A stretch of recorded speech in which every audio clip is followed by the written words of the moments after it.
Bonjour, chers amis auditeurs de Radio Courtoisie, bienvenue dans ce libre journal de géopolitique profonde. Comme d'habitude, je remercie Lara Stam, assistante co-réalisatrice de cette émission. Bonjour Lara. Bonjour Nicolas, bonjour chers auditeurs. Merci à Virginie pour la réalisation technique de ce libre journal. Double merci pour ces incises musicales qu'elle a composées spécialement d'ailleurs, il faut le remarquer, pour ces émissions de géopolitique profonde. Vous pouvez aussi la retrouver sur YouTube où elle répond au doux nom de Nini Vlam. Vous voudrez bien poser, chers auditeurs, questions, observations, remarques en composant le numéro de téléphone du standard de Radio Courtoisie où vous attend Patrice, qui est revenu déjà depuis la semaine dernière, qui a porté chance, semble-t-il, aux patriotes, puisqu'il était revenu la veille des élections. Donc il nous transmettra vos appels, comme d'ailleurs vos courriels électroniques. En seconde partie d'émission, après la chronique de Raphaël Beslu, directeur de publication de Géopolitique Profonde, nous accueillerons dans le grand angle Laurent Arthur Duplessis, journaliste, géopolitologue. On ne le présente pas sur Radio Courtoisie. Il est le patron d'émission du Libre Journal de la Crise. Il est entre autres l'auteur aux éditions Jean-Cyril Godefroy du livre Au cœur de la Troisième Guerre mondiale. Mais sans plus attendre, vous l'attendez tous, votre revue de presse de la fin des temps.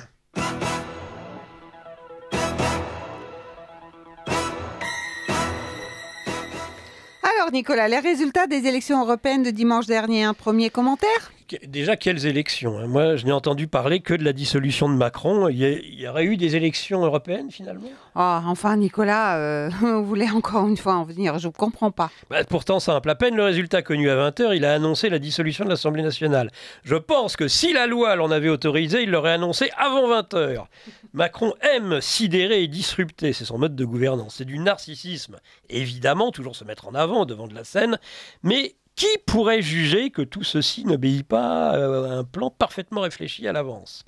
Il n'a laissé personne souffler, et surtout pas le RN, capitaliser sur sa victoire et lui permettre d'occuper les avant-postes un soir d'élection. Il leur a soufflé la vedette en même temps qu'il a tenté de leur interdire toute dynamique. Il veut garder la main sur les agendas et occuper les esprits des Français.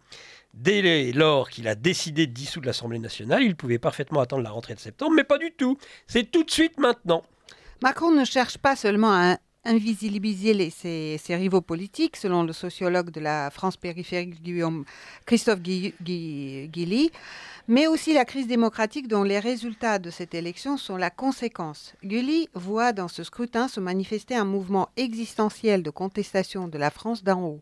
Il parle même d'un schisme culturel entre les classes populaires et moyennes avec le monde d'en haut, catégorie supérieure. Il évoque un sentiment de dépossession économique, sociale et culturelle de personnes qui ne sont ni anomiques ni paumées, mais ailleurs. Cette contestation peut être sociale, bonnet rouge, gilet jaune, paysan ou politique, comme dimanche soir. Le bloc central dont il incarne la vacuité est maintenant menacé d'effondrement. C'est cela qu'il cherchait à invisibiliser, à faire disparaître par son tour de prestidigitateur.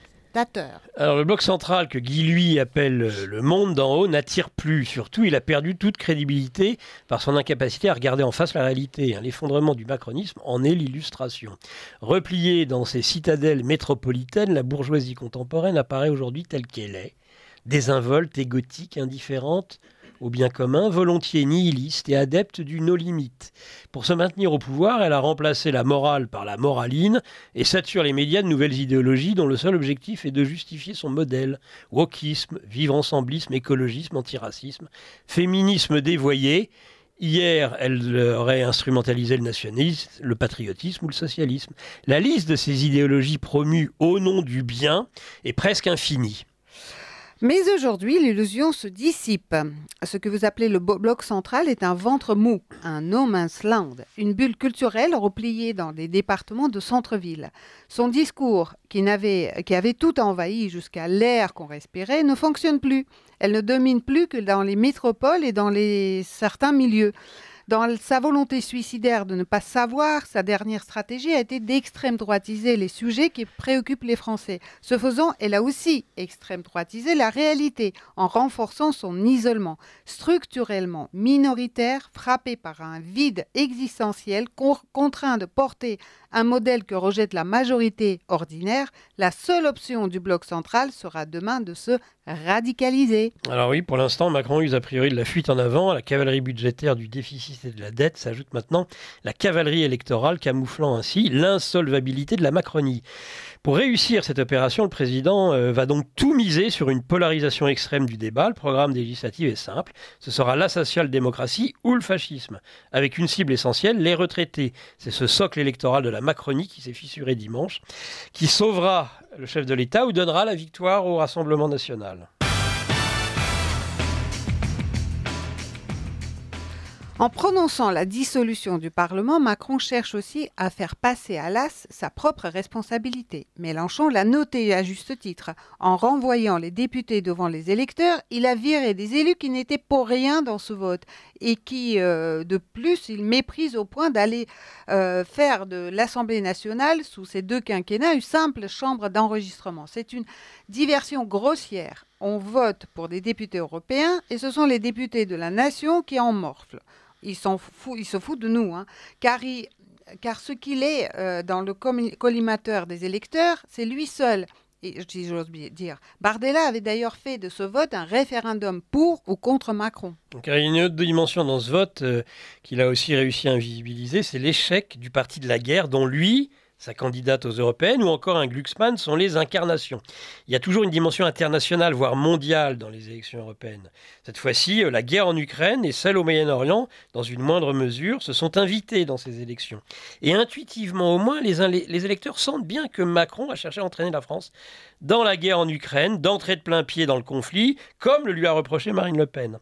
La cession à titre gratuit de Mirage 2005, dont nous n'avons que 26 exemplaires, l'autorisation donnée aux Kieviens d'user en profondeur des armes occidentales sur le territoire russe, l'envoi de nombreux instructeurs sur place participent de cette logique belliciste. Et à cela, les électeurs français ont voulu mettre un coup d'arrêt. Le rejet de l'engrenage guerrier par Marine Le Pen a probablement favorisé le vote pour le Rassemblement national. Cette situation n'a pas échappé au Kremlin. Le porte-parole Peskov a annoncé que la Russie regardait de près l'évolution de la situation électorale en France et au sein de l'Union européenne. Pourtant, Macron prétend maintenant le contraire après sa conférence de presse de mercredi. Je le cite, « La majorité veut une France puissance de paix et d'équilibre. En ce qui concerne l'Ukraine, mais aussi la position au Proche-Orient ou encore la place des pays en Europe. Là-dessus, je le dis, les deux blocs aux extrêmes ne permettent pas ce schéma, affirme-t-il.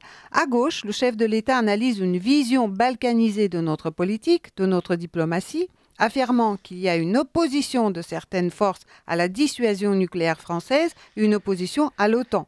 À l'extrême droite, c'est aussi des positions claires qui ont été définies, la sortie de l'OTAN. Et la remise en cause, là aussi, pour certains, de ce rapport à la diplomatie et à notre indépendance à l'égard de la Russie. Enfin, cherchez pas, quand Macron est en échec, il raconte n'importe quoi et se trouve capable de dire tout et son contraire dans la même phrase. C'est un cas pathologique que ce moulin à vent. Regardez avec la crise pandémique. Il était devenu soudain un fervent adepte de l'indépendance industrielle de la France, alors qu'il avait vendu la France à la découpe, détruit consciencieusement ce qui restait de l'industrie française, et puis dans un même temps, il prenait la souveraineté industrielle européenne, ce qui n'est pas du tout la souveraineté française, et même souvent le contraire. Là, c'est pareil, il se veut puissance d'équilibre face à la Russie, mais en même temps, il se veut le plus fidèle allié des Américains au sein de l'OTAN, luttant contre la balkanisation de l'Europe et commençant ses gesticulations en matière de dissuasion nucléaire. Hein. Vous parlez d'une France puissance de paix. Oui, la paix par la guerre. Ouf. Il fait pareil concernant son engagement personnel dans la future campagne législative. Il prétend ne pas vouloir faire campagne, mais en même temps, dans la même phrase, il dit devoir, dans le contexte que nous vivons, fixer un cap et donner la méthode. Il a déjà d'ailleurs annoncé sa prochaine omniprésence médiatique, souhaitant faire une conférence de presse tous les 3 jours. Et puis, il esquisse même un programme mercredi, intéressant pour quelqu'un qui ne veut pas faire campagne. Il veut rouvrir la question des grandes régions, il propose de supprimer un échelon territorial pour ramener plus de simplicité et de liberté sur les territoires, annonce un grand débat sur la laïcité, il veut interdire l'usage des téléphones avant 11 ans et les réseaux sociaux avant l'âge de 15 ans. Il prévoit 8 nouveaux réacteurs nucléaires, le service national universel doit être généralisé. Il annonce que les retraites seront bien indexées sur l'inflation, mais à part cela, il ne veut pas faire campagne. Oui, comme nous l'avons vu précédemment, il a besoin du vote de retraités, d'où cette annonce sur l'indexation des pensions à l'inflation. Et pour faire revenir au bercail cet électorat, il n'hésite pas à jouer sur la peur en agitant le spectre de la ruine des épargnants. Les taux d'intérêt augmentent, les marchés s'affolent, nos partenaires européens s'inquiètent. a alerté Macron après avoir rappelé que le programme du RN prévoit 100 milliards d'euros de dépenses supplémentaires. Résultat, le crédit va devenir plus cher, les salariés, les retraités, les épargnants vont s'appauvrir. Mais en garde Macron. Et de répéter, si le Rassemblement national arrive au pouvoir, que deviendraient vos retraites? Ils ne pourraient plus les payer. Que devient vos prêts immobiliers? Les crédits vont flamber. Les investisseurs s'interrogent sur les conséquences d'une éventuelle arrivée du Rassemblement national au pouvoir sur la dette de la France. On croirait oui quand même, quand on sait qui l'a causé. 900 milliards. Les récents développements politiques ont fait grimper le taux d'emprunt français à 10 ans, qui a continué son ascension mardi, si bien que l'écart avec le taux allemand, à la même échéance, a atteint un record depuis 2020. Enfin, il ne cessait de se creuser. Or, cette incertitude émerge dans un contexte où le pays a récemment vu sa note de crédit dégradée d'un cran par l'agence de notation S&P.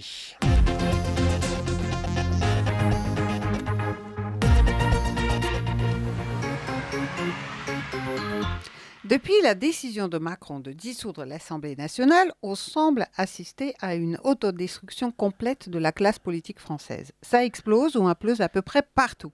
Zemmour trahi, fronde des barons contre la présidence de LR, Glucksmann dépossédé de sa petite victoire à gauche, les trotskistes sont à la manœuvre, Mélenchon se voit un nouveau Premier ministre. Et pendant ce temps-là, le bloc central macronien sombre corps et bien. Ministres zombies, députés effarés, conseillers désemparés. Mais alors, le capitaine Macron a-t-il déjà quitté le navire? Ou bien va-t-il lui aussi être liquidé avec son clan? Qu'est-ce que vous voulez que je vous dise? Chapeau l'artiste, l'astre du désastre, fait semblant de s'étonner de ce que l'on peut dire sur sa pomme. Ça, c'est drôle, franchement. Son livre de conquête du pouvoir ne s'appelait-il pas Révolution? Mais c'était en fait une disruption, et cela change tout. Et vous savez pourquoi? Non. Je vais vous en donner une très bonne définition de la disruption. Vous allez comprendre, c'est le philosophe Pascal Chabot dans Télérama, c'était en 2018. La disruption, c'est une innovation qui place son inventeur dans une situation de monopole quasi absolu du marché qu'il vient de créer, ce qui lui permet de rafler la mise sans crainte de concurrents. Donc le disrupteur, contrairement au révolutionnaire, c'est déjà ce qu'il attend de l'autre côté. Il en détient toutes les clés, ce qui fait que la disruption, contrairement à la révolution, ne dévore pas ses propres enfants. De là, vous comprenez que les pseudo-révolutions de couleur des années 2000 sont en fait des disruptions, ce qui explique qu'elles s'appuient sur un monopole médiatique total.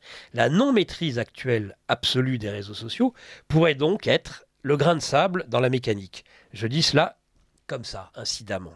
Bon, tout cela est très philosophique. J'aimerais un peu plus de concret. Allez, on commence par Reconquête qui explose, le navire sombre. Zemmour va-t-il rester seul à bord, abandonné de tous? A priori, le couple Zemmour-Knafo est bon Thénardier. Ils tiennent les cordons de la bourse. Ils ont exclu Marion Maréchal et ses deux colistiers, Bay et Pelletier. Trochu les accompagne sur la planche. Je ne sais pas si un jour Marion sera Jeanne d'Arc. En tous les cas, les deux tristes cires qui l'accompagnent ne sont pas chevaliers. Ils ne seront jamais La Hire, ni même Gilles de Rais. Les compères en trahison, dixit Zemmour. Oui, Marion Maréchal appelle à soutenir les candidats de l'alliance entre Éric Ciotti et le RN, dénonçant la triple faute d'Éric Zemmour qui souhaite, lui, présenter des candidats Reconquête contre le RN. Elle affirme « Présenter des candidats de Reconquête dans les circonscriptions législatives, c'est prendre le risque infini de faire gagner des députés macronistes ou d'extrême gauche. » Elle refuse de participer à une énième division des droites et acte une fracture avec le président de son parti, Éric Zemmour. Éric Zemmour a décidé, malgré notre opposition, de présenter le maximum de candidats contre cette coalition de droite dans toute la France, prenant ainsi le risque de faire perdre cette inédite espérance de battre Emmanuel Macron, et l'extrême gauche a-t-elle détaillé. Le président du RN, Jordan Bardella, grand vainqueur des européennes, a salué une déclaration responsable qui va dans le sens d'une dynamique patriote pour gagner et pour agir demain. Dans un message posté sur X, la veille, il avait frontalement attaqué Éric Zemmour, estimant que les invectives qu'il a multipliées à l'égard du Rassemblement national et les positions parfois très excessives qu'il peut prendre ont rendu les conditions d'un accord caduques. Eh oui, Cosette a décidé d'aller voir ailleurs. Et les méchants Thénardier s'indignent, eux qui n'ont eu de cesse quand même de lui savonner la planche, en particulier Knafo. On se souvient encore de leur opposition sur l'abattage rituel, Sarah tenant la ligne confessionnelle du parti favorable à l'abattage, tandis que Marion déplorait la cruauté faite aux animaux. Zemmour se rappelle soudain que Marion est une Le Pen et qu'avec eux, tout se règle in fine en famille. Il accuse son ancienne championne d'être pour le regroupement familial. Qu'est-ce qu'on se marre. Mais a-t-il oublié être l'heureux papa de la numéro 3 de sa liste aux européennes? On passe ici de la PME familiale à la TPE des concubins. La droite patriote a-t-elle vraiment quelque chose à y gagner? On pourrait s'interroger. Il y a de ces liens extrapolitiques qui peuvent être à terme profondément néfastes au pays. Rappelez-vous Hollande et Hidalgo par exemple, ou comment un élu de Corrèze participe indirectement au final au saccage de Paris.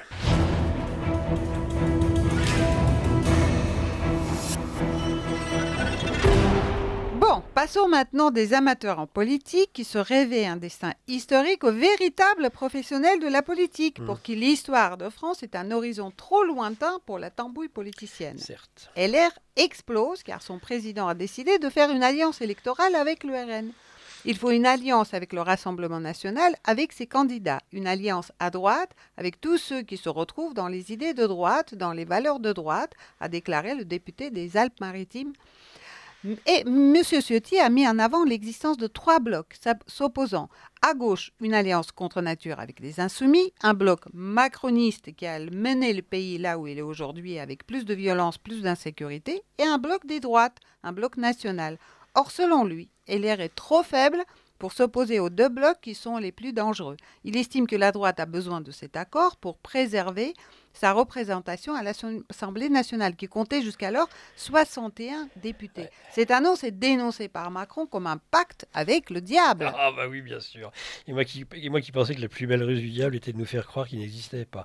Mais avant de parler de diable, parlons un peu du Satan pour penser par-delà le bien et le mal, par exemple, échapper à la moraline de cette époque mortifère. Je conseille le petit livre magistral de Souzenel, d'ailleurs, Le Seigneur et le Satan, et jusqu'à quel point les deux peuvent collaborer jusqu'à une certaine limite qui impose le Seigneur pour un plus grand bien. C'est aussi le livre de Job, où le plus juste des hommes est livré au Satan avec l'assentiment de Yahvé. Macron fait œuvre de liquidation, et jusque-là, il a entièrement raison. Rien ne pourrait être plus salvateur à l'intérêt du pays que la liquidation radicale de cette engeance corrompue qui nous a trahis.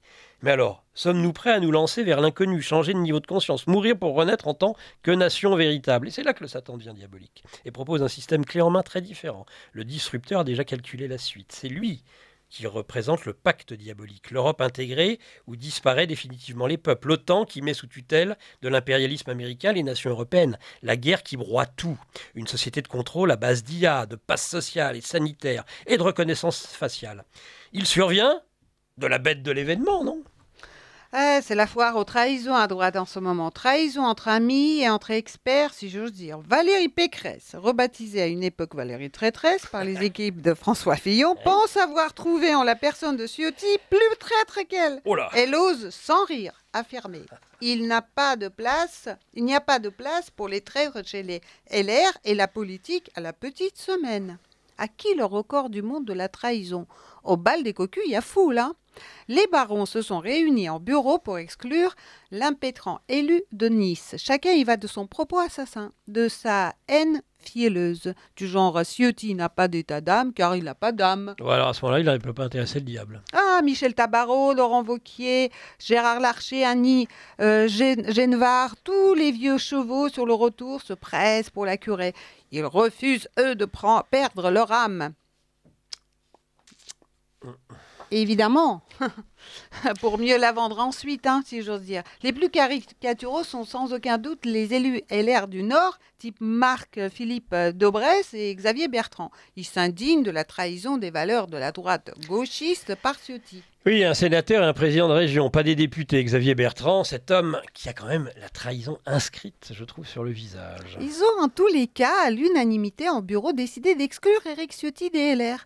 Ils l'accusent d'avoir tenté un putsch en imposant cette alliance jugée indigne avec le Rassemblement national. Quelle bonne blague. Cette affirmation relayée sans discuter par les médias est un exemple parfait de la révolution de couleur. Au nom de pseudo-principes droits de l'homiste, de démocratie, on destitue un président légitime en le faisant passer pour le putschiste de service. Philosophiquement déjà, sur le plan de la légitimité, ce dernier a été élu par l'ensemble des militants de LR. Un groupe de barons ne peut en aucun cas le destituer de cette façon.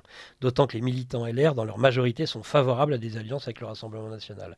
Mais sur le plan de la juridique, de la légalité surtout, ça ne tient pas. Laissons la parole à Ciotti sur ce point. Ce bureau politique ne répond pas aux exigences démocratiques de nos statuts et de notre règlement intérieur. Il évoque notamment l'article 24, alinéa 3 de ce règlement qui dispose que le bureau politique se réunit sur convocation du président du mouvement, qui fixe son ordre du jour ou à l'initiative d'un quart des membres du Conseil national. Et l'article 23 qui précise que la réunion du bureau politique a lieu au plus tard 8 jours après réception de la demande par les présidents du mouvement. Or, les barons ont utilisé une procédure qui ne respecte aucune de ces deux procédures et a donc été mis en œuvre en violation flagrante de nos statuts. Il n'a aucune valeur juridique, a-t-il conclu. J'ajouterai qu'un juge se doit de considérer ces manœuvres de nulles et non avenues, et cela en référé. Il devrait en être de même de la commission des investitures. L'Archer peut bien dire qu'il n'y aura qu'un seul label LR. Il y a fort à parier que la justice joue de bien mauvais tours à nos amis, sans parler des prochains recours des adversaires des LR labellisés, tête de veau ravigote, qui vont faire très mal. En logique, Ciotti devrait conserver les rênes de LR jusqu'au futur congrès en septembre, venant valider ou non par les militants ses choix politiques effectués en toute transparence. On aimerait un peu plus de courage politique comme celui-ci dans notre pays. Enfin, mieux vaut tard que jamais. Nous avons aussi un président qui, pour une fois, défend ses troupes. Et Éric Ciotti a déjà annoncé qu'autour de 80 candidats seront soutenus par le RN, dont le président des jeunes LR, Guilhem Carayon. Seule une députée sortante des Alpes-Maritimes, Christelle Dintorni, a pour l'instant suivi le choix de son patron contesté. Cette alliance devrait aider à leur élection.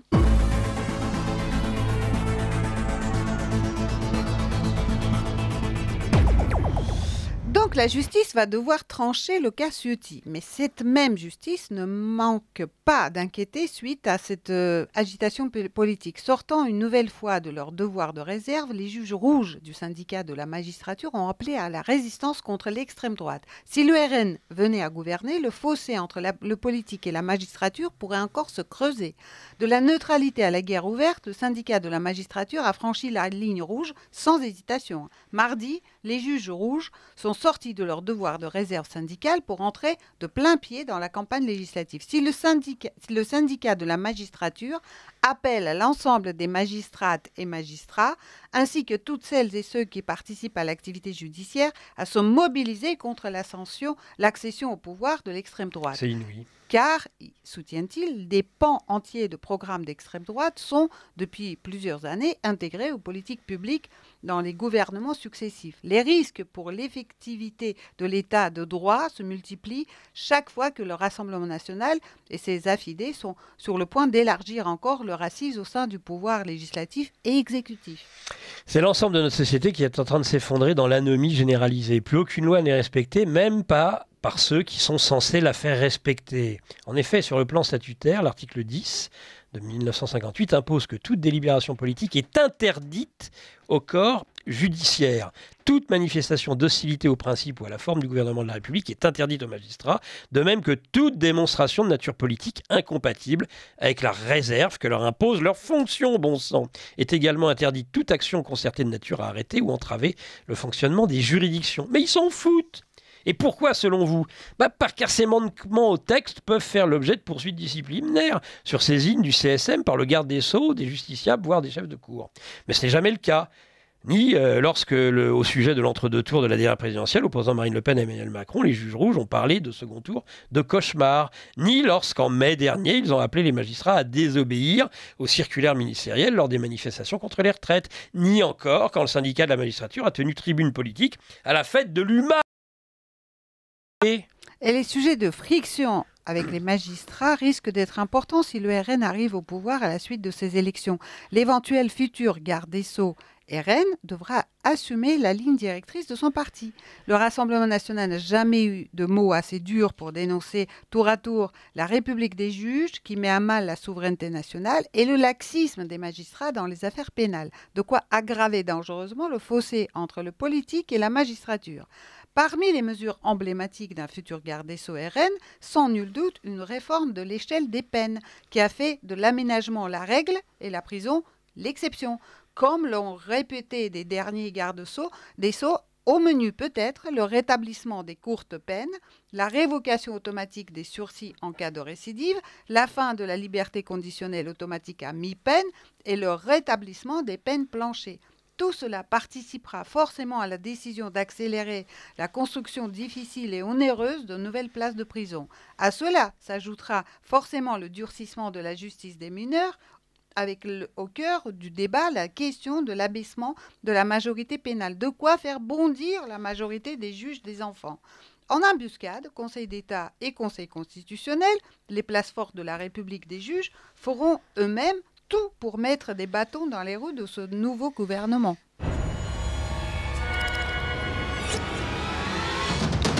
Il n'y a pas que les juges qui s'interrogent selon le Figaro, mais aussi les forces de l'ordre. Si son impact sur les JO semble mesuré, une éventuelle nomination du président RN comme Premier ministre pourrait s'accompagner de troubles à l'ordre public, sans parler d'une possible valse des képis. L'idée d'une purge éclair à la tête des forces de l'ordre semble néanmoins douteuse. Le secrétaire général du syndicat des commissaires de police, Frédéric Lhoz, l'affirme. Même en cas de victoire du RN au législatif, il ne devrait pas y avoir de grande purge dans la sécurité, parce que toutes les nominations et fins de fonction les plus importantes, dans le périmètre du ministère de l'Intérieur, sont soumises à la signature du président de la République. On voit déjà les limites et les barrières qui sont en train d'insinuer. Mais Nunes, notre ami Nunes, sera bien néanmoins dans le collimateur, comme Christian Rodriguez, directeur général de la gendarmerie nationale, le général, le petit doigt sur la couture, face à nos éminences, s'en était pris le 3 juin dernier à une affiche de campagne barrée de la mention « Je suis gendarme, je vote Bardella ». Le patron des gendarmes, nommé en 2019, a annoncé sur le départ, avant la fin de l'année, il dénonçait une entorse au statut militaire. Les gendarmes respectent le devoir de réserve dans leurs fonctions, contrairement à vous, qui prenez à partie publiquement un mouvement politique en pleine campagne officielle, avait retorqué sur X, Jordan Bardella. Ambiance. Les forces de l'ordre craignent aussi que l'éventuelle nomination du président du RN à Matignon ne déclenche un embrasement des banlieues et de la rue. Au regard du climat ambiant, un haut fonctionnaire concède. Il faudra sans doute monter le niveau de vigilance car le contexte peut motiver des fondus isolés.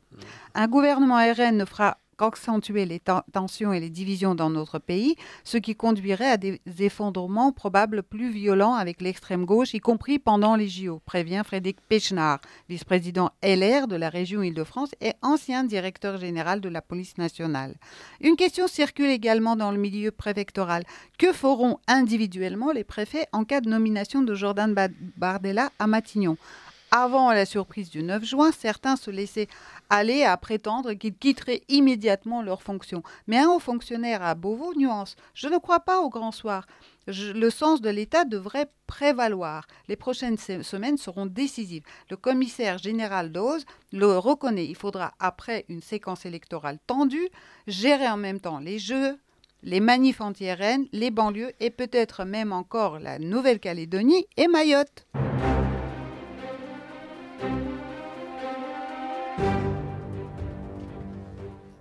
Alors, les résultats des élections législatives pourraient avoir aussi une incidence sur l'aide de la France à l'Ukraine, et ce serait une très bonne chose. Contacté par le JDD, un cadre du RN affiche sa volonté de poursuivre l'envoi de matériel militaire, comme par exemple les canons César ou encore les munitions, mais sans que cela se fasse au détriment des armées françaises.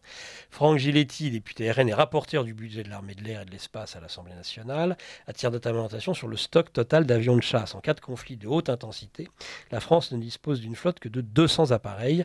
C'est déjà beaucoup trop peu, et les livraisons à l'Ukraine vont encore amoindrir nos capacités, précisant que cet envoi serait un mauvais signal envoyé à Poutine. L'élu du Var poursuit: lorsque nous avons débattu de la loi de programmation militaire l'année dernière, les Mirage 2005 rénovés étaient pourtant présentés par le ministère des Armées comme une solution à ce faible volume de notre flotte. L'armée de l'air en ressort incontestablement affaiblie. Concernant l'envoi d'instructeurs sur le sol ukrainien, évoqué par Emmanuel Macron récemment, là encore, le parti victorieux des dernières élections européennes se détache des paroles du chef de l'État, craignant des pertes et un risque d'escalade.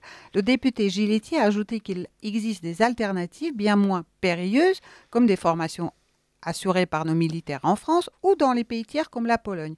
Enfin, durant la campagne présidentielle de 2022, Marine Le Pen avait affiché sa volonté de sortir du commandement intégré de l'OTAN au nom de l'indépendance de la France. Alors que le monde connaît plusieurs crises, cette position est-elle toujours d'actualité ?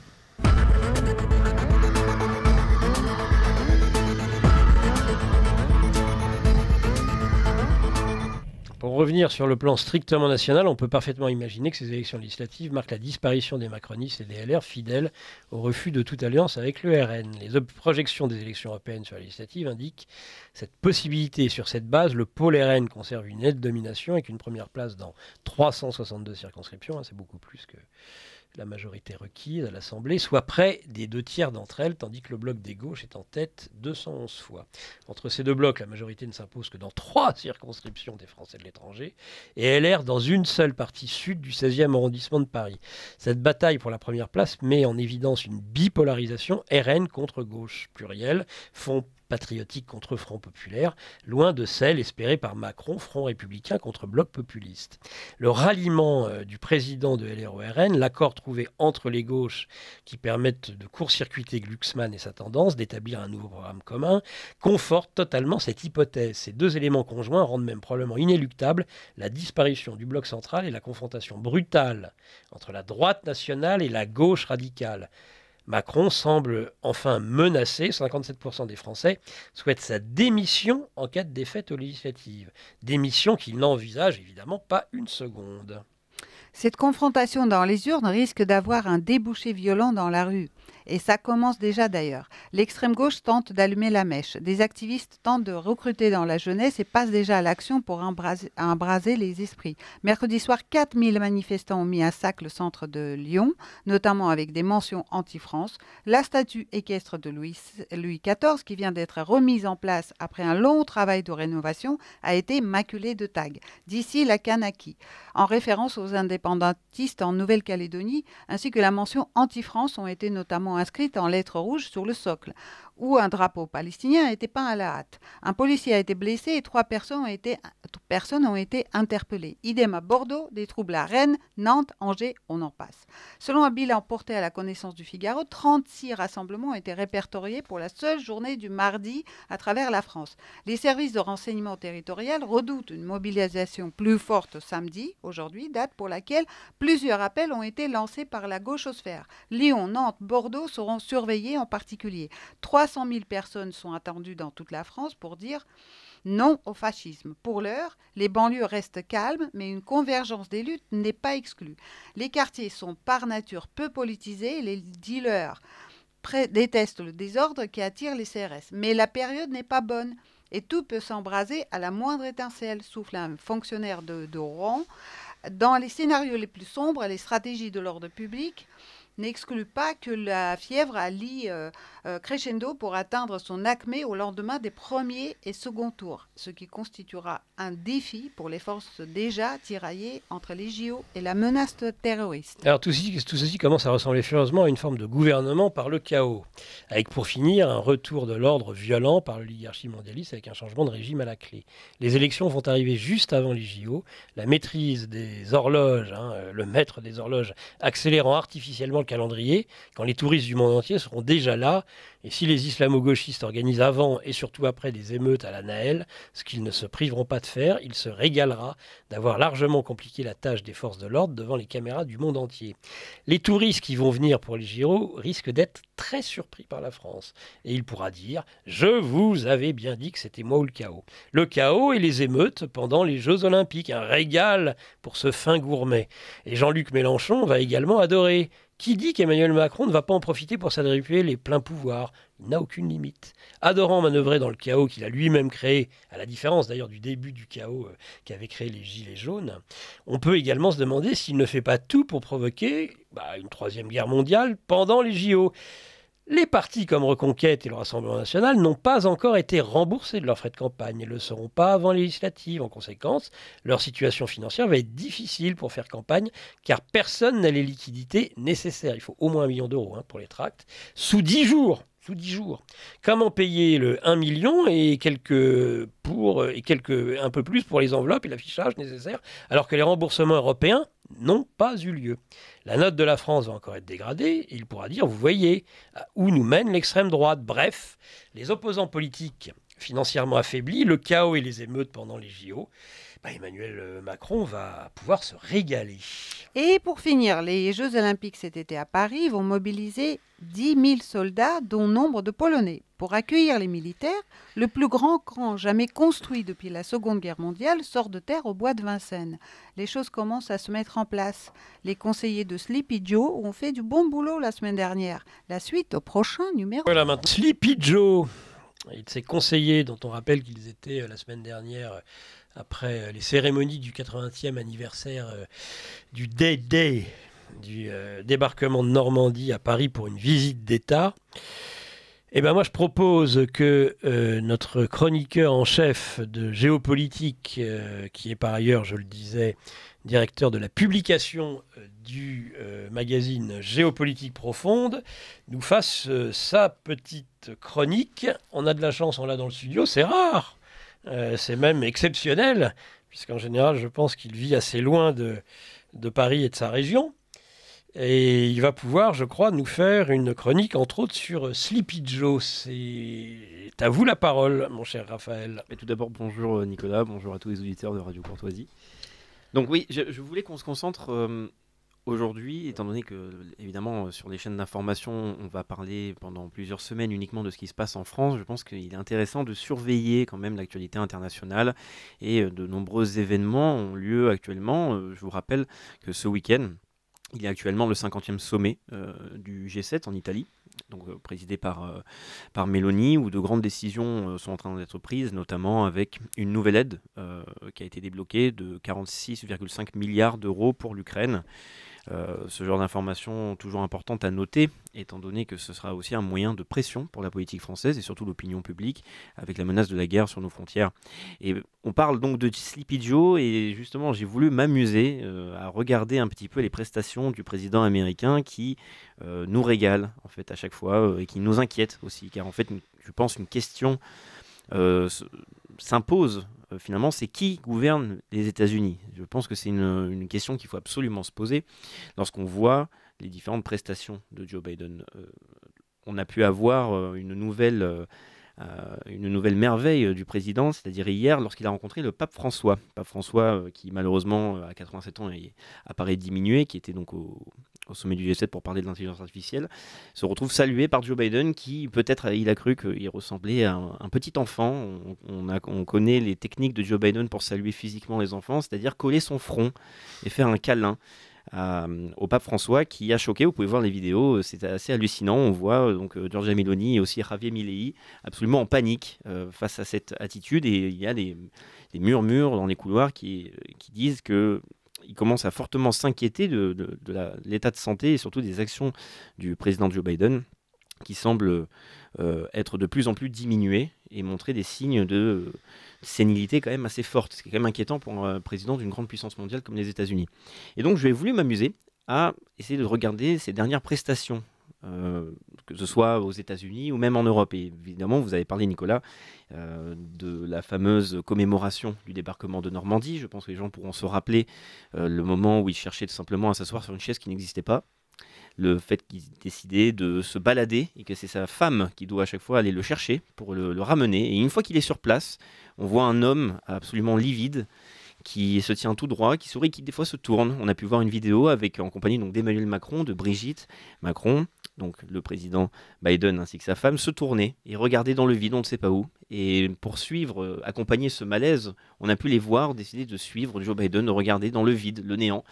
Un néant, à mon avis, plutôt inquiétant, étant donné que lorsqu'on regarde vers l'avenir, je pense que malheureusement, c'est plutôt la guerre qui est à nos portes. D'ailleurs, c'est ce que Emmanuel Macron, lors de cette commémoration, a tenu à rappeler, en expliquant que la guerre était qu'à 1500 km de chez nous. Je pense que c'est important de se souvenir de ces événements.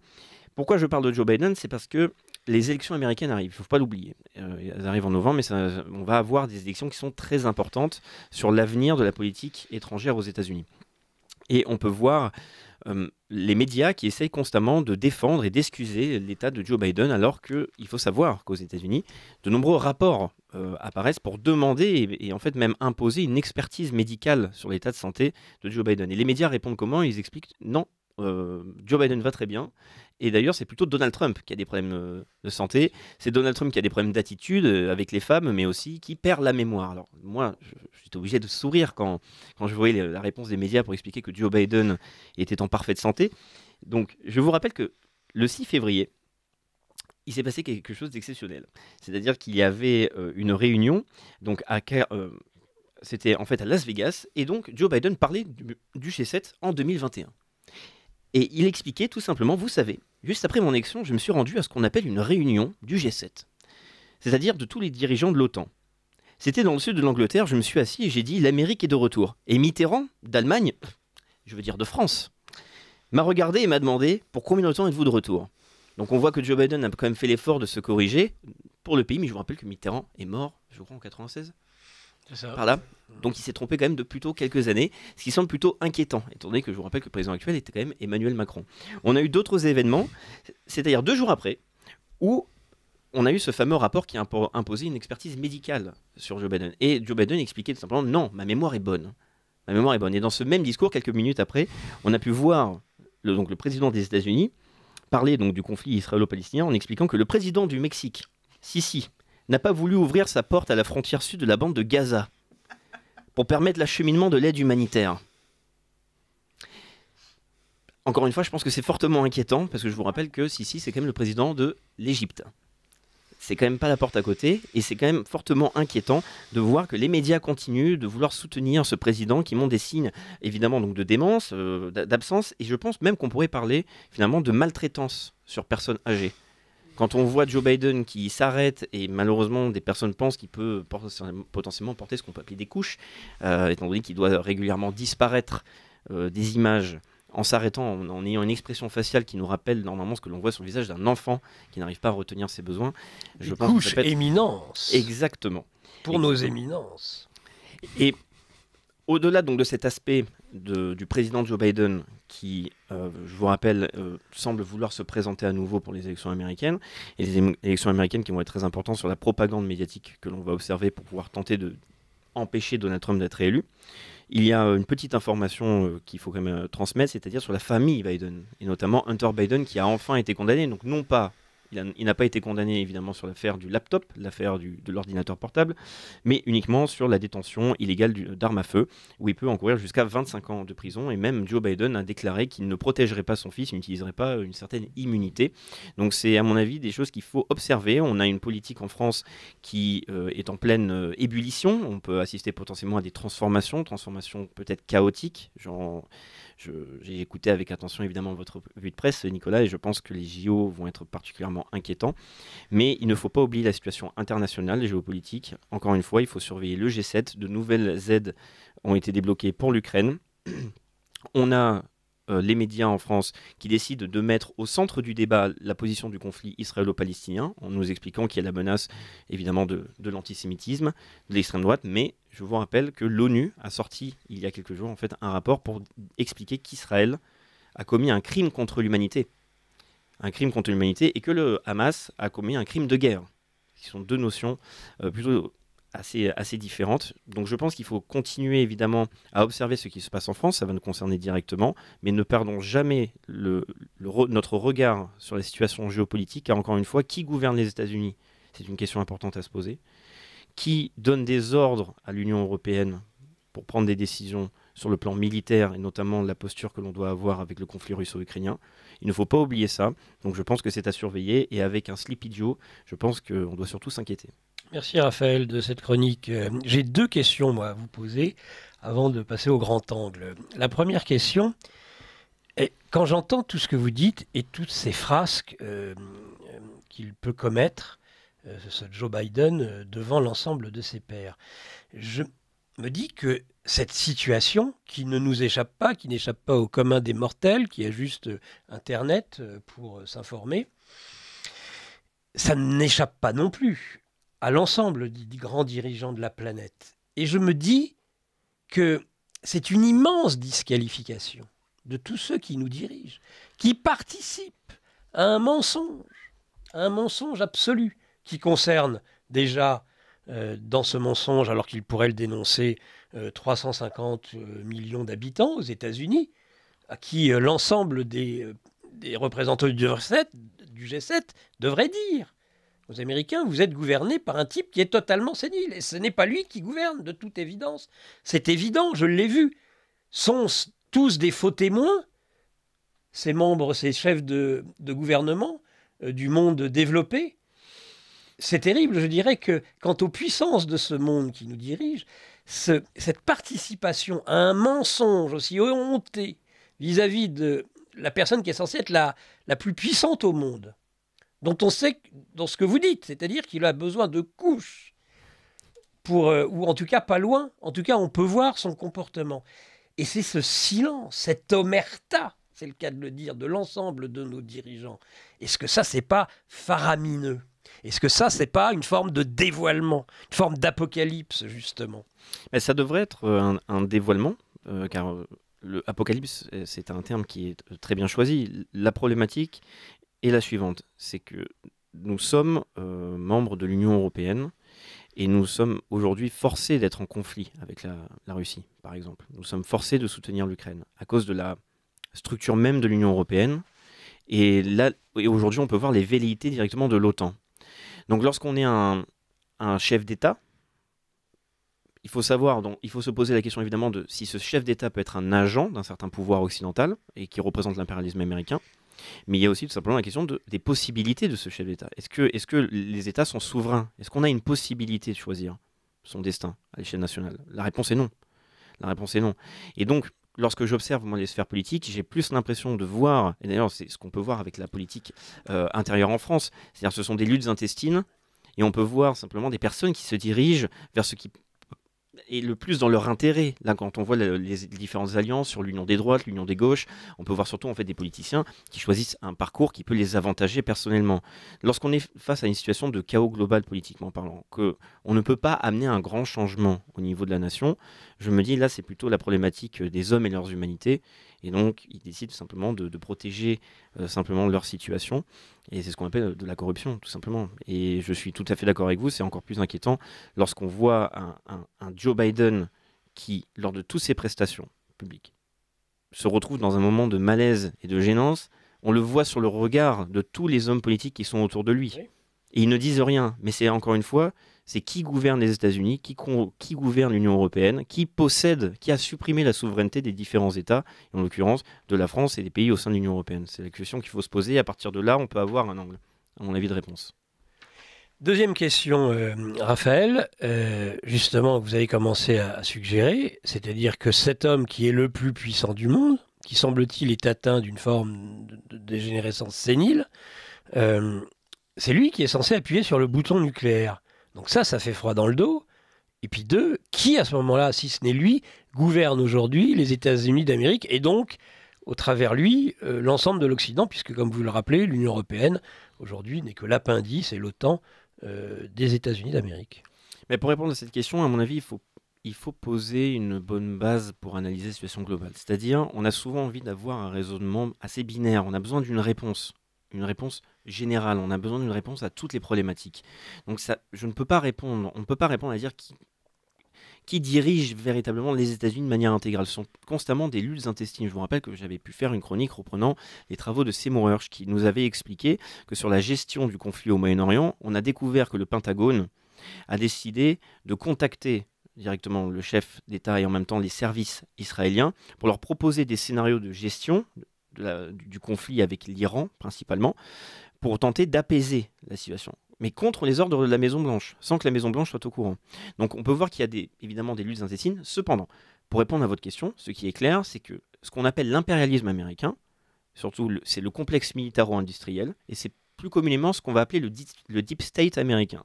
Donc c'est le fameux État profond américain, qui dirige en tout cas la politique extérieure, qui est actuellement un président qui sert plutôt les intérêts de ce lobby-là et de ce complexe-là. Et on a cet élément de réponse quand on voit la présidence de Donald Trump, tous les ennemis qu'il a eu, tous les sabotages qui ont été présents sur la politique qu'il a voulu mettre en place pour protéger les intérêts des Américains.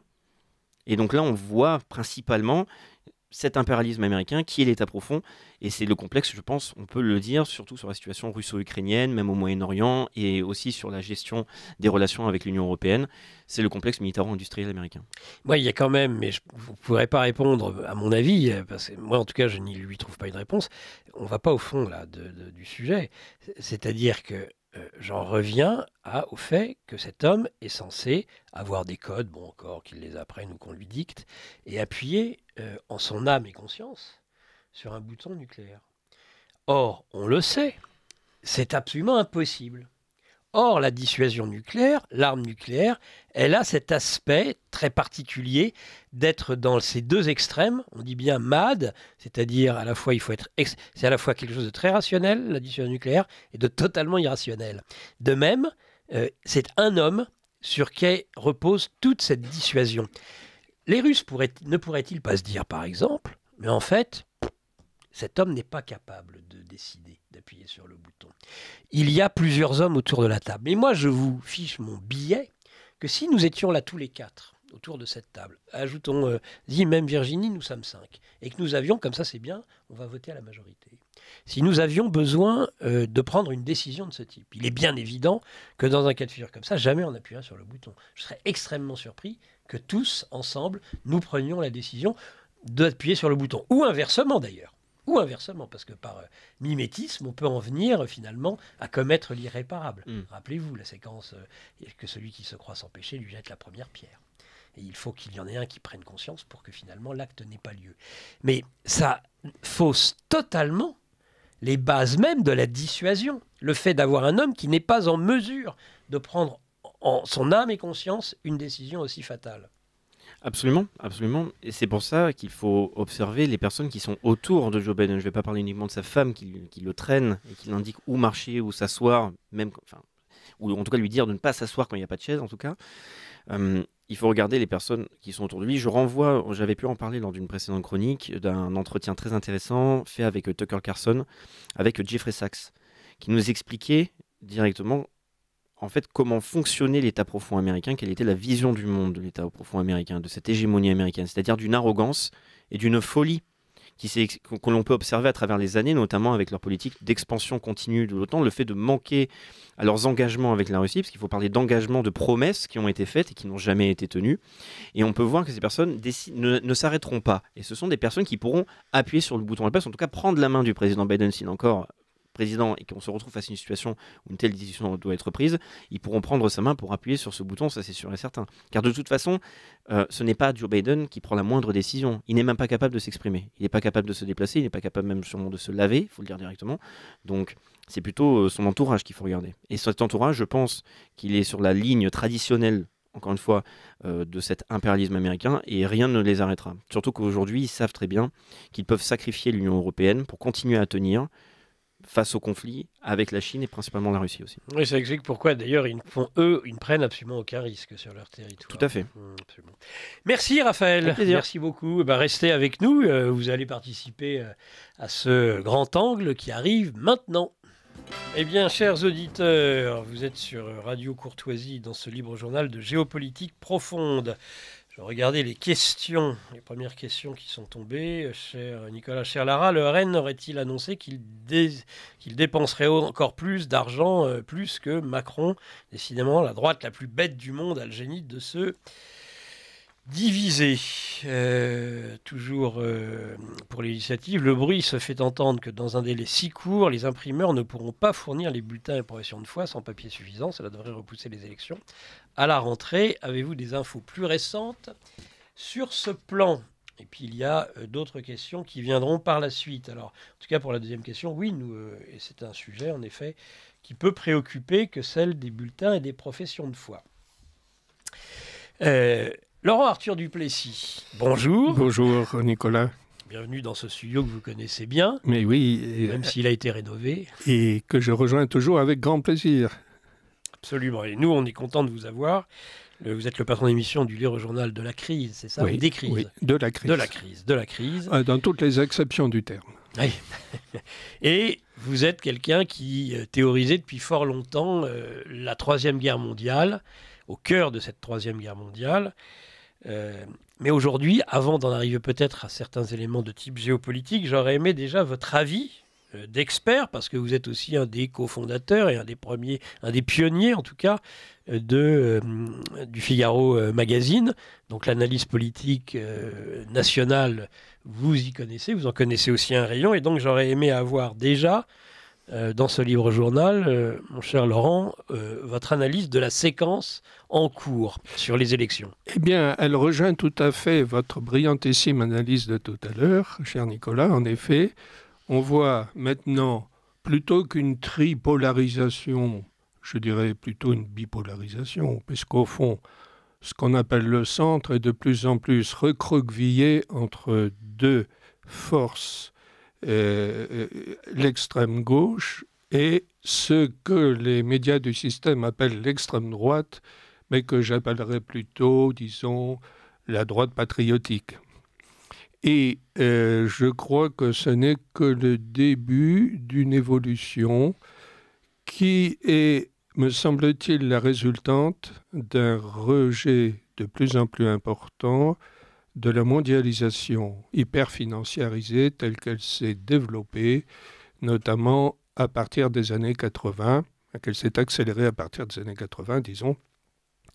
Et alors, j'ai observé un phénomène qui est tout de même intéressant, c'est que le vote dit d'extrême droite, c'est-à-dire patriotique, commence à remonter les catégories socio-professionnelles.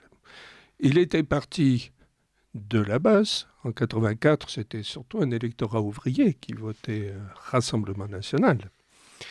Et puis, il est remonté vers, disons, les classes moyennes inférieures. Et puis maintenant, il atteint les classes moyennes supérieures. Et notamment, alors donc, ce que les sociologues surnomment les CSP+, c'est-à-dire le milieu notamment des cadres supérieurs, patrons d'entreprise, profession libérale. Et ça, c'est nouveau. On avait vu déjà pointer le bout de leur nez au moment des Gilets jaunes. Je me souviens au début. Au début. Oui. Et ça, c'est un phénomène relativement récent et très intéressant. Parce que ces CSP+, jusque-là, étaient à peu près monolithiquement favorables à cette mondialisation hyper financiarisée et, au fond, semblaient très irrémédiablement dissociés des catégories dites populaires. Mais il s'avère que la mondialisation hyper-financiarisée commence à entamer les intérêts aussi des CSP+. On voit maintenant des licenciements de plus en plus importants par les banques, les grandes banques. Notamment, on voit des licenciements d'analystes financiers et de traders de marché par les grandes banques. Alors, il y a effectivement l'irruption de l'intelligence artificielle, effectivement, qui joue un rôle de plus en plus important, puisque l'intelligence artificielle prend en charge des tâches de plus en plus cérébrales, pourrait-on dire. Donc, cette intelligence artificielle, effectivement, s'attaque maintenant à des emplois de CSP+, et plus, car dans les grandes banques, les emplois d'analystes financiers et de traders de marché sont les emplois les plus, je dirais, cortiqués et les plus stratégiques. Et cette intelligence artificielle vient elle-même au secours, si on peut dire, des lois drastiques de l'hyperfinanciarisation, où le profit à court terme commande tout, et où donc on sabre impitoyablement dans les postes de travail, au moindre froncement de sourcil des conseils d'administration qui ont pour objectif le bilan de fin d'année. Est-ce que vous vouliez réagir, Raphaël, par rapport à ce qui vient d'être dit ? C'est tout à fait juste. Et l'évolution de l'intelligence artificielle, à la fois, est un moyen pour développer des outils encore plus performants. Donc c'est sûr, on assiste à des licenciements, mais ça ne veut pas dire qu'il y a une baisse de performance. C'est bien au contraire. On a accès à des outils de prédation. Oui. Et vous avez très bien fait d'expliquer sur un temps très court, c'est-à-dire sur le trading de manière générale. On est face à de grands dangers parce que c'est la machine qui affronte l'homme. Et l'homme va perdre. L'homme perdra contre la machine. L'intelligence artificielle, on en parle enfin de plus en plus, mais il faut bien comprendre que c'est l'une des plus grandes menaces que l'on a en termes de puissance de calcul. et qui peut être utilisé dans tellement de domaines d'activité. C'est une menace extrêmement importante. Son développement est absolument exponentiel. Et donc, dans le domaine de l'économie, c'est un très grand danger et qui permettra, à mon avis, à ce monde financier de continuer à tenir parce qu'il y aura toujours des secteurs à vampiriser. Donc, ils vont pouvoir réussir à ponctionner de plus en plus de ressources. Cependant, ce qu'il faudra observer, ça va être la réaction de ces catégories sociales qui commencent enfin, ne sont plus protégées de cette crise globale. Et donc, ça va être intéressant à surveiller. Je suis tout à fait d'accord, en tout cas. Vous pouvez ajouter, oui, bien alors sûr, justement, le développement de... Voilà, alors justement, là où ça peut être réjouissant, si on peut dire, de notre point de vue, de nos points de vue à nous, en tout cas notre point de vue à nous, c'est que ces CSP+, en commençant à prendre en grippe l'oligarchie financière mondialiste et en commençant à réorienter ses votes, et de manière générale ses choix politiques, ces catégories CSP+, commencent à venir en renfort de la révolte populaire anti-mondialiste. Et là, c'est un tournant stratégique, ça. Parce qu'en effet, toute révolte populaire a besoin, pour aboutir, d'une jonction avec des élites intellectuelles, sociales. Et cette jonction semble commencer à s'amorcer. Et s'amorcer même donc au plus haut niveau.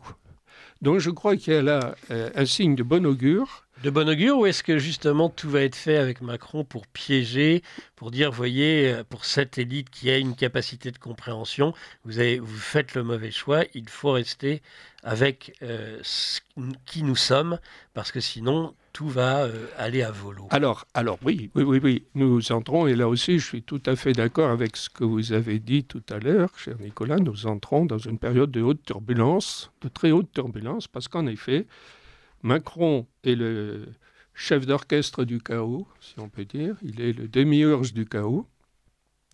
Et il pense que ce chaos va lui être profitable. Seulement, l'histoire nous enseigne que les apprentis sorciers sont parfois mal récompensés de leurs initiatives consistant à favoriser le chaos. On sait comment ça commence, le chaos, mais on ne sait pas comment ça se poursuit et comment ça se termine. Macron pense être le bénéficiaire du chaos parce qu'en effet, il est possible même qu'il déclenche à un moment donné l'article 16 à la faveur, comme vous l'avez bien dit tout à l'heure, à la faveur des troubles intenses qui se profilent. Il y aura des péripéties extrêmement violentes, mais je crois que à l'échelle non seulement de la France, mais de l'Europe et de l'Occident, une force motrice de plus en plus puissante se déploie, et c'est la force motrice des peuples.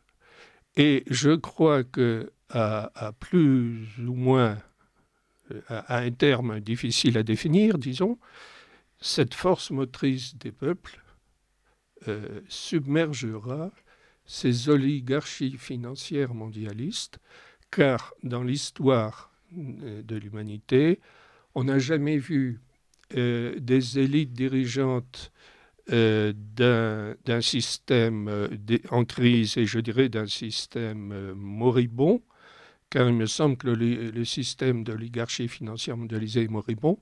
On n'a jamais vu de telles élites perdurer très longtemps, survivre très longtemps à une rébellion contre ce système moribond. Ça rappelle par exemple le duc d'Orléans qui donnait des écus d'or aux émeutiers parce qu'il voulait supplanter Louis XVI, et puis les écus d'or, ça a commencé par les écus d'or, ça a fini sur la guillotine, etc. Je crois que Macron, qui est un inconscient, joue avec les allumettes sans trop comprendre ce qu'il fait en réalité. Il est rusé, mais il n'est pas profond. Il est rusé, mais il n'est pas visionnaire. Et je dirais que, à mon avis, à un moment donné, ça va se retourner contre lui, tout ça. Raphaël, vous avez un commentaire ? Oui, je serais globalement d'accord avec ce qui vient d'être dit. Moi, je me pose personnellement encore la question, c'est-à-dire de savoir quelle est l'intelligence d'Emmanuel Macron, c'est-à-dire est-ce qu'on est face à un plan bien défini ou non, est-ce qu'il a improvisé. Alors, il est certain qu'il ne faut pas avoir une vision, on se dit d'avance, l'élite possède intégralement le pouvoir, a toujours tout prévu et donc est immunisé contre toute riposte. Ça, c'est certain qu'il est très intéressant de voir le changement de vision de certaines catégories sociales qui peuvent faire pencher la balance dans un sens très intéressant sur le changement politique global. Mais moi, ce que je vais surtout regarder, ça va être cette notion, vous comparez de notions historiques, moi, c'est la notion de garde prétorienne, en fait. Je me dis, c'est d'ailleurs pour ça que j'observe, selon moi, cette stratégie qui est de pousser l'Europe le plus rapidement possible à la guerre, pour faire en sorte qu'il y ait en fait une obligation d'union, c'est-à-dire de ne plus discuter en fait des politiques intérieures, parce qu'on a un plus grand ennemi qui arrive, c'est-à-dire l'ennemi russe. Bien sûr. Et pour ça, il faudra voir si, que ce soit l'armée ou même d'autres corps constitués, décident de continuer à suivre Emmanuel Macron ou non. Et c'est pour ça qu'il faudra voir le résultat des élections législatives, voir s'il va y avoir une majorité absolue ou relative, voir le sabotage ou non, parce qu'on a aussi observé, parmi certaines informations, parce que vous aviez totalement raison, M. Duplessis, sur le fait que on va avoir de plus en plus de coopération, c'est-à-dire qu'on voit des hauts fonctionnaires qui proposent leurs services pour le Rassemblement national, là, en vue de leur potentielle victoire aux législatives. Et ça, c'est aussi toujours intéressant de voir comment les techniciens des sociétés complexes décident en fait de suivre un petit peu le rythme. Et c'est-à-dire s'il y a un changement de pouvoir, ou en tout cas de parti, eh bien, ils suivront tout simplement le représentant, parce qu'ils sont là pour organiser un système. Ce sera, à mon avis, à observer. Donc je me pose encore la question, pour Emmanuel Macron, tout ce qui peut se passer, parce qu'on a, encore une fois, et là, c'est juste pour terminer, on a quand même une machine de propagande médiatique qui, à mon avis, est encore très puissante. Et vous en avez parlé lors de la revue de presse. Là, on voit déjà les effets de la menace dite fasciste, de la menace nazie qui arrive. On voit déjà des émeutes qui commencent à se créer. Et donc, avec ces événements-là, plus les Jeux Olympiques, qui, à mon avis, vont très mal se passer, plus la situation géopolitique avec le conflit russo-ukrainien qui va continuer, en fait, à, malheureusement, je pense, se détériorer, surtout dans les intérêts de la France, je pense que le pouvoir aura la possibilité de conditionner la population d'une manière assez efficace. Ça, je le crains en tout cas. Merci Raphaël. Avant d'en arriver justement à cette menace de déflagration dans la rue, à une éventuelle guerre civile, j'aurais aimé encore peut-être Laurent Arthur Duplessis, vous interroger, parce que vous en êtes un spécialiste, sur ce que pourraient être les conséquences financières de l'accession du Rassemblement national à Matignon, sachant que on ne peut pas exclure des mouvements, si ce n'est de panique, en tout cas de tension très forte, qui accroîtraient de façon considérable, par exemple, le service de la dette. Est-ce qu'on pourrait en arriver très vite à une mise sous tutelle, par exemple, financière de la France? Alors, bon, effectivement, il y a des... Parce que la situation est dégradée au-delà de l'imaginable. Au-delà de l'imaginable. Alors, effectivement, il y a la tendance structurelle qui est que la situation de surendettement de la France, de désindustrialisation de la France et de déficit, de faiblesse du commerce extérieur, tout ça fait qu'effectivement la France file du mauvais coton depuis longtemps dans le domaine de la solvabilité financière. Ce qui la sauve pour l'instant aux yeux des marchés financiers, c'est la capacité de l'État français à ponctionner fiscalement les contribuables. Et je dirais la docilité des contribuables français à payer l'impôt. Et il n'y a pas de révolte contre l'impôt, sauf que les Gilets jaunes, c'était déjà un peu une révolte contre l'impôt quand même. Mais enfin... Oui. Contre les taxes. Voilà. Les prélèvements, voilà. Alors, effectivement, on critique, il y a des critiques qui s'élèvent sur le fait que les programmes électoraux, mais ceux du Rassemblement national, comme tous les autres, proposent beaucoup de choses. Pour parler vulgairement, proposent de raser gratis. Bon, je dirais que c'est la loi du genre. Je pense que si Bardella arrive à Matignon, et s'ingéniera à essayer de calmer les marchés financiers, comme l'a fait Meloni en Italie, en modérant très fortement les décisions économiques financières. Donc je crois que les propos de campagne électorale ne sont pas à prendre à la lettre, et je pense que ce sont des propos d'ailleurs, comme disait Henri Guénaud dans une émission de télévision, pour véritablement chiffrer un programme économique, il faudrait faire tourner des modèles économiques d'une manière extrêmement rigoureuse, en utilisant des principes de sciences économiques tout à fait établis, et arriver à un chiffrage sérieux, une évaluation sérieuse de tout ça, et non pas faire des chiffrages. Alors ça existe à Bercy, et c'est la direction de la prévision, oui, qui ont des modèles justement. Mais bon. Voilà, mais c'est pas ça qui préside au chiffrage des campagnes électorales, disons. Hein. Et donc voilà. Alors, ce qui, effectivement, vous avez raison, risque de troubler les marchés financiers, c'est pas tant les décisions économiques financières du futur gouvernement Bardella, s'il voit le jour, que les émeutes, la violence, et je dirais ce qu'on pourrait appeler le début de guerre civile. Alors justement, on va y venir à cette guerre civile. Moi, je note quand même de ce que vous venez de dire, vous citez tout de suite Meloni, ça veut dire aussi... Et ça, les gens, je crois, en ont bien conscience, en particulier sur Radio Courtoisie, où ils suivent de près l'actualité politique. Est-ce qu'il faut seulement, dans ce cas-là, en attendre quoi que ce soit de l'accession de Bardella ou de Marine Le Pen à Matignon, si, comme vous le dites, ils vont temporiser et mettre de l'eau dans un vin qui est déjà fort dilué? Oui, alors le vin sera peut-être encore un peu plus dilué, effectivement, parce que, en effet... En dehors du souci sans doute de Bardella, s'il devient Premier ministre, de ne pas affoler les marchés financiers, il y aura aussi le fait qu'il y a le contre-seing du président de la République. En plus.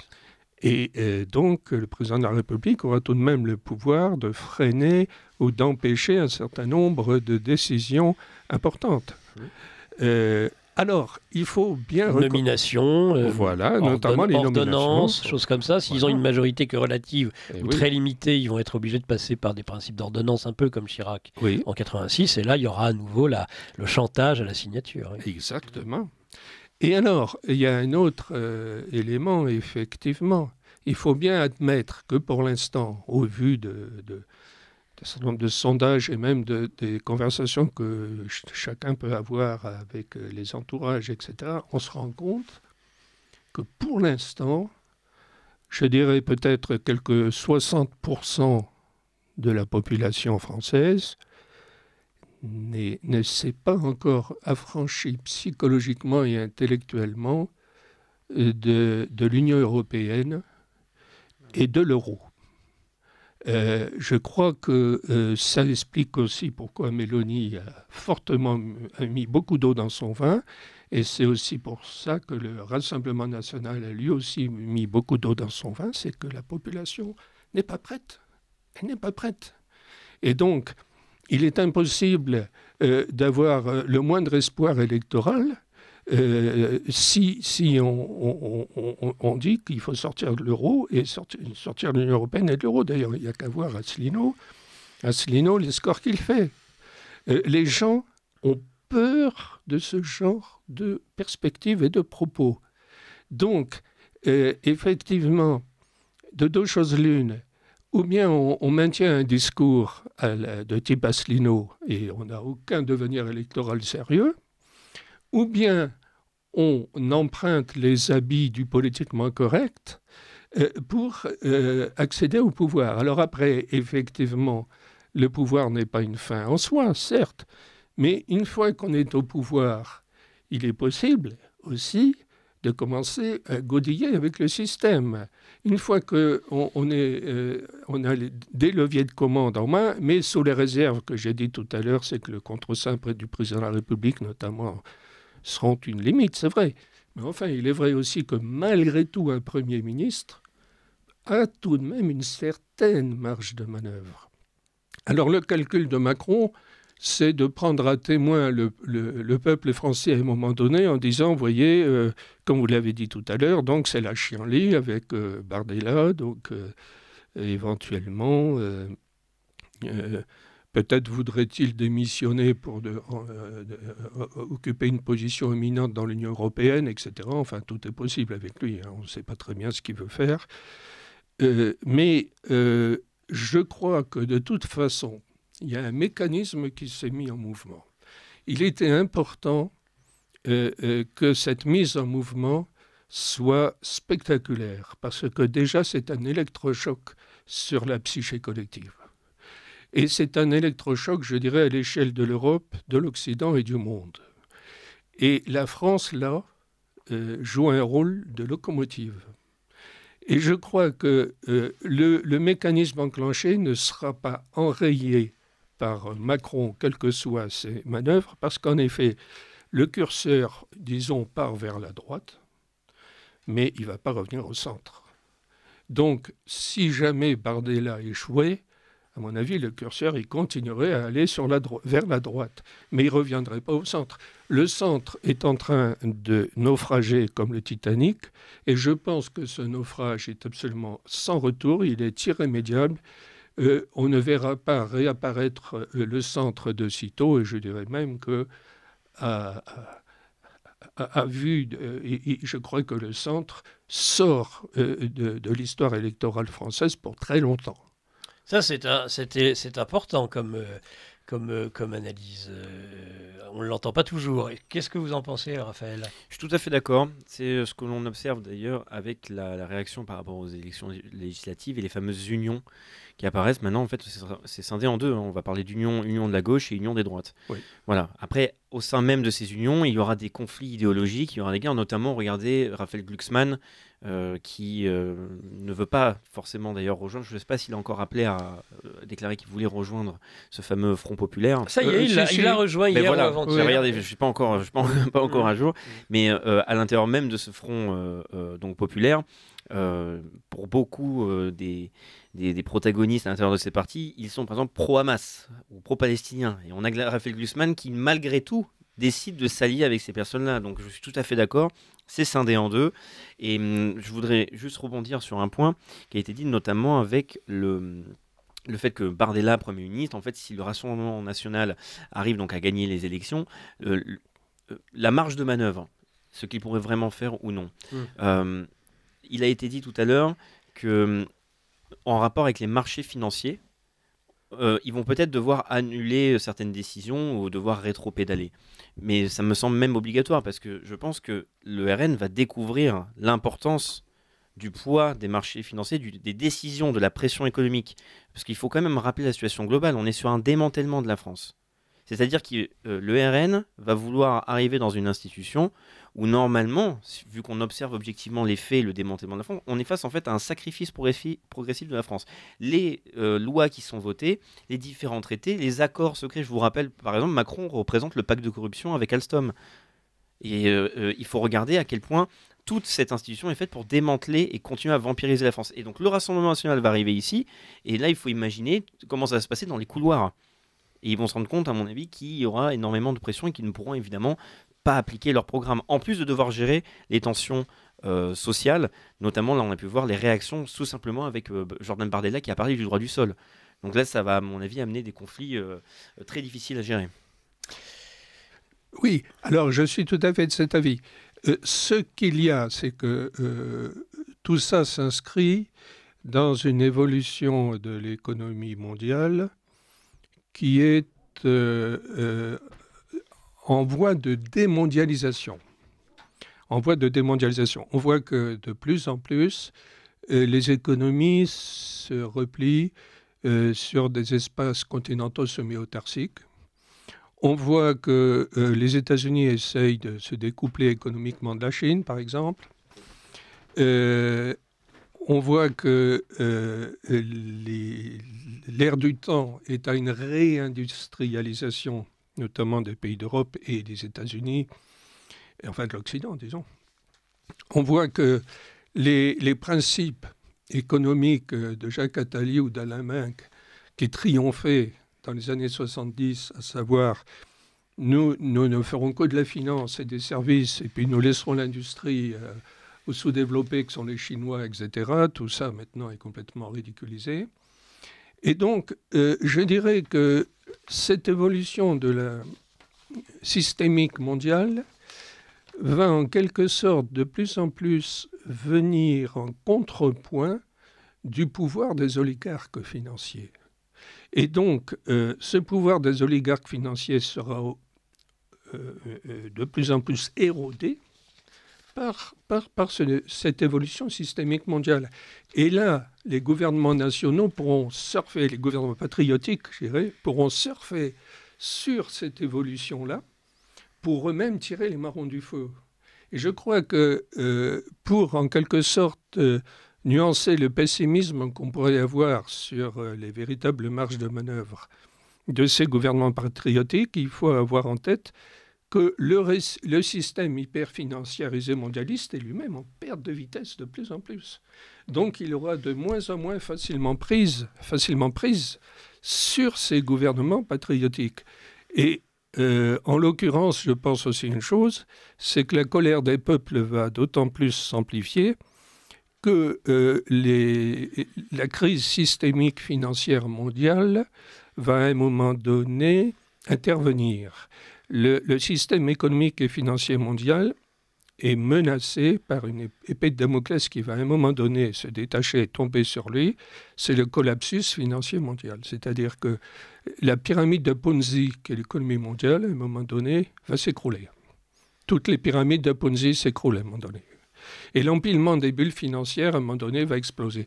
Et à ce moment-là, il y aura, je pense, un tournant. C'est-à-dire qu'à ce moment-là, l'oligarchie financière mondialisée n'aura plus aucune prise sur les gouvernements patriotiques. Est-ce que je peux juste... Enfin, je vous en prie. En fait, ce serait juste pour vous poser une question. C'est face à ce constat-là, est-ce qu'il ne semble pas nécessaire, sur un plan d'évolution de l'histoire, de voir en fait une Europe qui va devenir obligatoirement une entité supranationale pour tenir face à ce choc-là, que ce soit les chocs économiques, mais aussi les chocs géopolitiques. C'est-à-dire, est-ce que, selon vous, ça peut rester viable de vouloir viser en fait une souveraineté nationale quand on voit l'évolution qu'il y a eu à travers les décennies sur le fait de supprimer les industries, le fait d'avoir aussi des problématiques donc identitaires, culturelles, et là aujourd'hui le risque de guerre à nos portes avec la scission avec un bloc occidental, vous avez même dit d'ailleurs occidental, et avec le bloc des BRICS. Est-ce que ce ne sera pas nécessaire pour le pouvoir de se transformer tout simplement en entité européenne supranationale ? Alors moi, je n'y crois pas à l'entité européenne supranationale et gouvernementale, disons. Je crois à une Europe des nations et je crois à un État, une nation qui serait à un moment donné la tête du convoi. Et je pense que ce sera la France. Okay. La France, parce que l'Allemagne a tout de même un gros coefficient d'antipathie en Europe, à cause de la Deuxième Guerre mondiale, du nazisme, etc. Et puis l'Allemagne est encore tétanisée suite à ce nazisme. Le Royaume-Uni n'est plus dans l'Union européenne. Et la puissance qui pourrait devenir de plus en plus surplombante intellectuellement, moralement, et je dirais presque spirituellement, ce serait la France. Parce que la France a tout de même un capital historique, un héritage, un patrimoine historique et culturel phénoménal. Et je crois qu'à un moment donné, à la faveur de la montée au pouvoir des nouvelles élites, les élites patriotiques, il y aura de plus en plus, je crois, un effet d'entraînement par la France sur une Europe des nations qui ferait un peu comme la Ligue de Delos, pourrait tout à fait coordonner ses efforts. Ça remonte, la Ligue de Delos. Ses efforts dans un tumulte mondial. De toute façon, un gouvernement européen de but en blanc comme ça, je crois que ce n'est pas réaliste du tout. Et peut-être qu'après les immenses tumultes qui se profilent à l'échelle de la planète, peut-être qu'après, il y aura un gouvernement européen, mais après seulement. Mais je crois qu'on n'entrera pas dans la tempête, on est en train d'y entrer dans la tempête, mais je crois qu'on n'y entrera pas en ayant de pied en cap un gouvernement européen, j'y crois pas du tout. Mais je pense qu'il y aura une Europe des nations avec, pour la France, un rôle de meneuse. La France sera une meneuse, je crois, dans d'une constellation européenne. Eh bien, écoutez, merci. Il y a beaucoup de questions d'auditeurs, mon cher Laurent, mon cher Raphaël. Quelques-unes. Alors, une est, c'est très long comme observation, mais c'est très drôle. Il parle des Black Bourges pour parler des Black Blocs. C'est excellent, mon cher Vincent. Oui. Les policiers en choperont une dizaine qui, comme d'habitude, seront libérés très vite. Tatati, tatata. Le ballet sera parfait ce soir. En effet, on s'attend ce soir à ce que les Black Bourges sévissent, indéniablement. C'est excellent. Un auditeur, le RN doit remettre de l'ordre en France. L'Europe suivra ensuite. Quand une maison brûle, il faut d'abord éteindre l'incendie et s'occuper des incendiaires ensuite. Qui sont les responsables ? Un auditeur, sait-on de quel bureau de conseil provient le stratagème en cours d'application ? Je crois que c'est McKinsey, non ? Oui. C'est McKinsey. Bonjour madame, monsieur, qui gouverne les USA ? Vous posez la question. Les néoconservateurs, oui et non, écoutez. Oui, alors, voilà, qui sont les néoconservateurs pour le général de Lavarde ? Qui ? Mais qui donc sont-ils ? Là, je sens tout de suite l'assentiment de Raphaël qui va très bien avec notre chère auditrice. C'est une branche. Moi, parfois moins. Biden cherchait où aller. C'est sans doute pour cela qu'il a mis ses lunettes de soleil. Bref, que ce soit en Amérique, heureusement, il y a l'humour avec cette auditrice qui est toujours présent. Bref, que ce soit en Amérique, en Europe, sans oublier les anglo-saxons, ils prennent le peuple vraiment pour des quiches. Ils ne cachent même pas le fantôme Biden. C'est vous dire si les dirigeants rigolent. Bon, ce n'est pas Macron qui gouverne, mais ceux qui ne se montrent pas, qui le pilotent, bon, très bien. La franc-maçonnerie de Bardella, je n'en sais rien, moi je sais pas, c'est des assertions. Mais si vous le dites, chère auditrice, un auditeur qui ne comprend pas, qui pense que finalement le déficit est considérable, ah bah, je vois que ça se termine. En fait, j'étais en train de poser les questions des auditeurs. Je termine juste sur celle-ci. Et on laisse la place tout de suite à Mike Borowski pour son livre Journal des controverses. Donc, il dit, mais je ne comprends pas, puisqu'il y a énormément de milliards de déficit, on pourra facilement calmer les marchés financiers. Je souhaite bon courage à celui qui aura la charge de calmer les marchés financiers. Merci à la Rasta. Merci à vous deux, Raphaël Beslu et Laurent Arthur Duplessis, pour cette émission de géopolitique profonde. Et on se retrouve la semaine prochaine sur Radio Courtoisie, bien sûr.